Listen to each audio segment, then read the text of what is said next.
And for people maybe who have never experienced John Danaher, never seen him teach a class, or never gotten the privilege to take class with him, can you enlighten people? What is it like to train under John Danaher?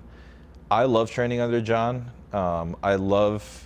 For me, anytime I'm in a situation, I'm in a room where the standard is so high, like I always like the idea of like living up to the standard. So John is like every move that he teaches, like he has an answer for every question. Every move that he teaches like perfectly. He's like an encyclopedia, so he knows so much. So sometimes I could see why a lot of times it might seem intimidating to be in a room like that, but for me, it's just like it was mind-blowing, and it just forced me to raise my own standards. So I think that's what led to me being able to progress so quickly, was that I didn't feel the pressure of like having to perform in the room.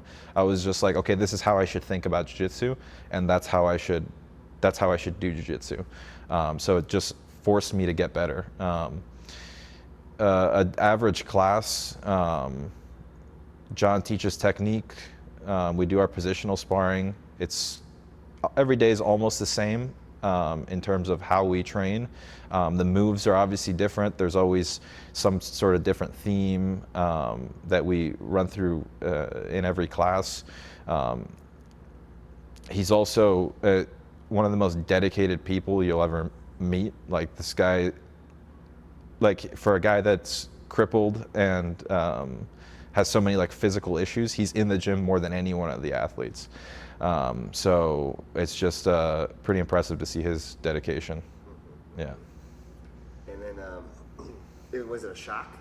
Kind of coming in the room first? Did you have to catch up quick? Not really. I mean, I knew him beforehand, so I kind of knew his personality and how he teaches and things like that.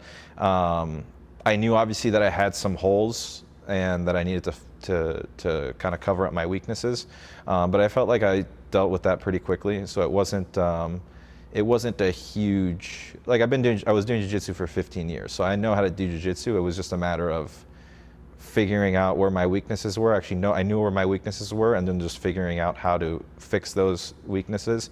And then I had already had a pretty strong positional game, so at that point, I wanted to develop more of a kind of a submission-oriented game. So I just wanted to like sharpen up submissions, fix my holes, which at the time was leg lock defense. And I felt like within a couple of months, were able to fix that relatively quickly.